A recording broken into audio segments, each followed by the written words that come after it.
तो hi friends, कल Jharkhand civil service यानी कि जेपीएससी की वैकेंसीज आ गई थी देर रात को। और इस बार सीटों की संख्या बहुत कम है, मात्र 103 सीटें हैं। ठीक है, जबकि पिछली बार 342 सीटें थी। चलिए जानते हैं डिटेल में कब से फॉर्म भरा जाएगा और किसकी कितनी सीटें हैं। एक एक करके सारी चीज़ें जानेंगे हम लोग। और ये भी जानेंगे कि इस बार नया फॉर्म भरना होगा या ओटीआर के जरिए ही आपको ये फॉर्म फिलअप करना होगा। ठीक है, तो सबसे पहली बात कि यह जेपीएससी की वैकेंसी यानी कि Jharkhand public service commission, Jharkhand लोक सेवा आयोग, और इसका जो फॉर्म भरने का अंतिम तिथि है वह 14 फरवरी है। That means Valentine day. तो 14 फरवरी को फॉर्म भरने का अंतिम तिथि रहेगा। फॉर्म जो है 31 तारीख से भरा जाएगा, 31 जनवरी से। ठीक है, यानी कि कल 31 जनवरी से फॉर्म भरा जाएगा। जैसे ही फॉर्म भरना शुरू होगा मैं आपको तुरंत वीडियो बना के दे दूंगा कैसे आपको फॉर्म भरना है। और फॉर्म जो है ओटीआर के जरिए भरा जाएगा, यानी कि वन टाइम रजिस्ट्रेशन। अगर आपने जेपीएससी का फॉर्म भरा होगा पिछले साल या इस साल, ठीक है, जेट या किसी भी में भी, तो आपका जो है वन टाइम रजिस्ट्रेशन किया हुआ मिल जाएगा। उसी से आपको फॉर्म अप्लाई करना होगा। दोबारा डिटेल्स देने की ज़रूरत नहीं है, बस थोड़ा सा डिटेल्स लिया जाएगा। तो देखिए, यहाँ पे जो पोस्ट है उसको दो तरह से कैटेगराइज किया गया है सारणी वन में। पहला है आपका आरक्षण कोटिवार, और दूसरा है यहाँ पे क्षैतिज आरक्षण के अंतर्गत, ठीक है, प्रवर्ग कोटि का विवरण। तो चलिए देख लेते हैं, ये प्रवर्ग और ये आपका आरक्षण कोटि। तो इसमें देखिएगा सबसे पहले आ जाता है हमारा पहला पोस्ट उप समाहर्ता का। ठीक है, और ये सबसे टॉप लेवल का डिपार्टमेंट होता है, आपको मालूम है। कार्मिक प्रशासनिक सुधार तथा राजभाषा विभाग सबसे बड़ा, एक तरह से बोल सकते हैं कि बड़ा पावरफुल डिपार्टमेंट है। इसमें 28 सीटें हैं। ठीक है, उप समाहर्ता की। और कैटेगराइज किया गया है जनरल, एसटी, एससी, ओबीसी में, आप देख सकते हैं। और यहाँ पे जो आपको क्षैतिज हॉरिजॉन्टल में अलग अलग है। इसमें आपका दृष्टि निषकता के लिए एक है, ठीक है, श्रवण के लिए 3 है, उसके बाद आपका चलन निषकता के लिए 1 है। तो इस तरह से आपको यहाँ पे ये सब स्पेशली चेक करना होगा कि इसमें कितनी सीटें हैं कैटेगरी वाइज। नेक्स्ट पुलिस उप अधीक्षक। ठीक है, इसमें 42 सीटें हैं और सबसे ज़्यादा इसी में सीटें हैं। ठीक है, थर्ड नंबर पे आता है जिला समादेष्टा, इसमें मात्र 2 सीटें हैं। आगे देख लेते हैं, तो अगला आ जाता है हमारा प्रोबेशन ऑफिसर, इसमें 4 सीटें हैं। ठीक है, प्रोबेशन पदाधिकारी। तो आप सीट देख के बोलिएगा इस बार तो नहीं भरेंगे।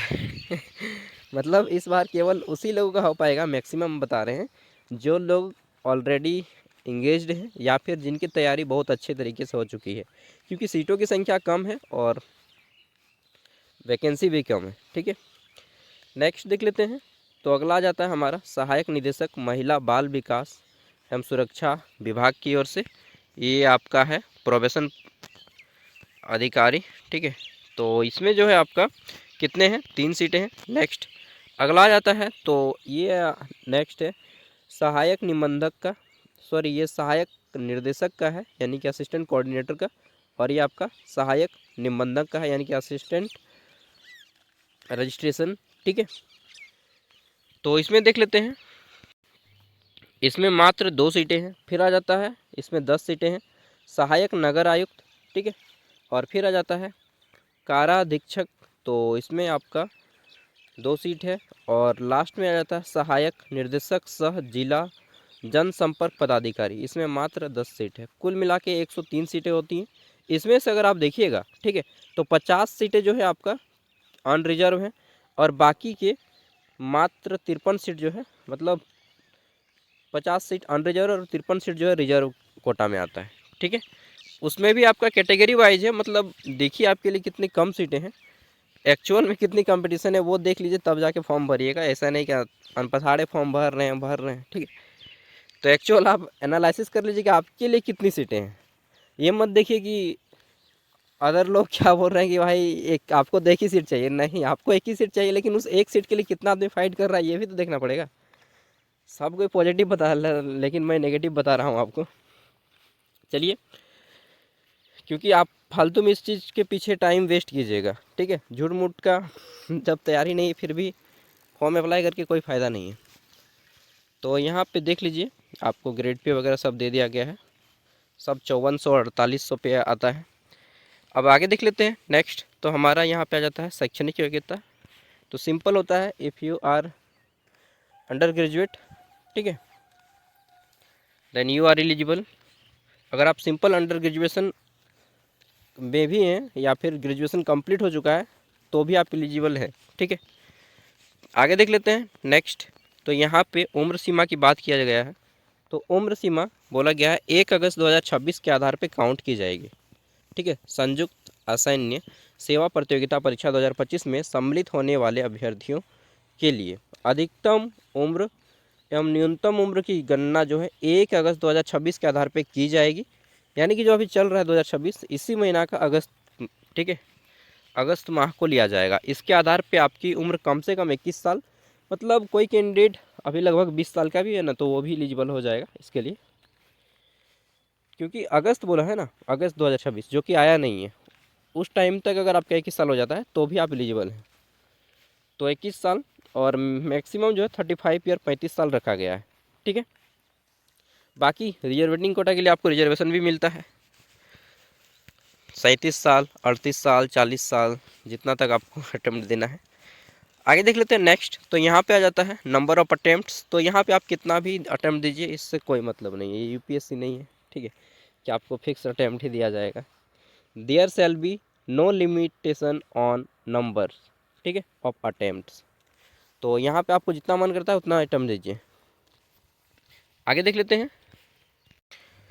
तो आरक्षण का लाभ केवल झारखंड राज्य के निवासियों को ही मिलेगा, एसटी, एससी, ओबीसी को, और इसके अलावा अगर आप पीबीटीजी हैं तो उन सबको भी मिलता है। आगे देख लेते हैं। तो निःशक्तता, दिव्यांगता, वो सब सारी चीज़ें हैं यहाँ पे।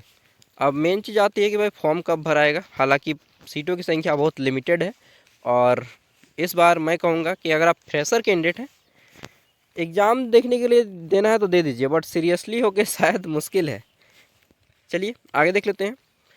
तो यहाँ पे अगला जाता है एग्ज़ाम के बारे में। तो फॉर्म तो बता दिया, कल से भरा जाएगा, 31 जनवरी से 14 फरवरी तक फॉर्म भरा जाएगा। और एग्ज़ाम के बारे में जान लीजिए, प्लान ऑफ एग्जामिनेशन। तो आपको मालूम है कि 3 इसमें होते हैं, प्री, मेन और इंटरव्यू। तो देखिए यहाँ पे जैसा कि बोला गया है कि प्री और मेन दोनों होगा, और प्री और मेन का भी डेट निकल चुका है, ठीक है। कब आपका प्री होगा, कब आपका मेंस एग्ज़ाम होगा, वो सब हम लोग बता दे रहे हैं इसी वीडियो में आपको।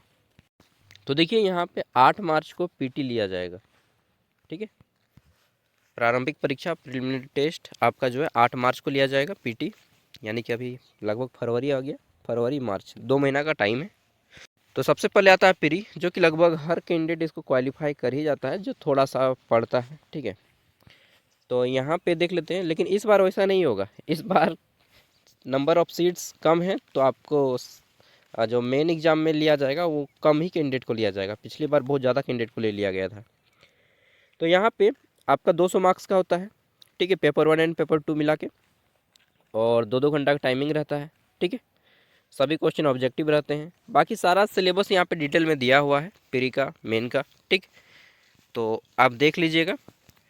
और फिर आपका मेन एग्ज़ाम होता है जिसमें आपके 6 पेपर होते हैं, ठीक है।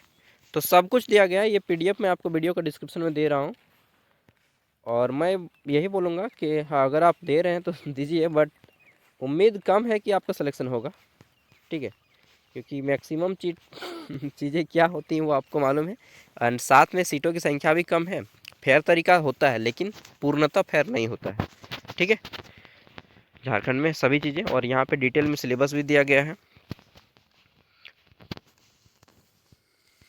और दूसरों के बहकावे में आकर के आप किसी टीचर का भारी भरकम का कोर्स मत ले लीजिएगा, 5,000 10,000, ठीक है। क्योंकि देखिए, आप अपने भी औकात एक बार देख लीजिए कि आप उस एग्ज़ाम को क्वालिफाई करने के लायक भी है या नहीं। केवल लोगों की कहे सुने पे, ठीक है, या मन करने से नहीं होता है। मन करता है कि आपको भी आईएएस बन जाए, लेकिन हर आदमी आईएएस नहीं बन सकता है ना बॉस। तो इस बात को आप अपने अंदर में देख लीजिए कि आप वास्तव में उसके लायक हैं या नहीं हैं, ठीक है। आपको वही मिलेगा जिसके आप लायक हैं, वो नहीं मिलेगा जो आप चाहते हैं, ठीक है। तो आप देख लीजिए, आपके अंदर अगर कैपेसिटी है तो ही फॉर्म वगैरह भरिए, नहीं तो फालतू का टाइम वेस्ट और मनी वेस्ट कीजिएगा। इससे अच्छा कुछ काम धाम कीजिए, ठीक है। ये सब सभी लोगों के लिए नहीं है। आजकल का युवा क्या करता है कि कोई भी फॉर्म आता है भर देता है, बिना ये जाने कि मेरी उसमें कैपेसिटी है, इंटरेस्ट है या नहीं है, ठीक है, मैं उसके योग्य हूँ या नहीं हूँ। सब कोई भर दो, एकदम भेड़िया धसान जैसा। तो ऐसा नहीं करना है आपको। बाकी आपकी मर्ज़ी, it's your choice. Thank you, bye, जोहार झारखंड।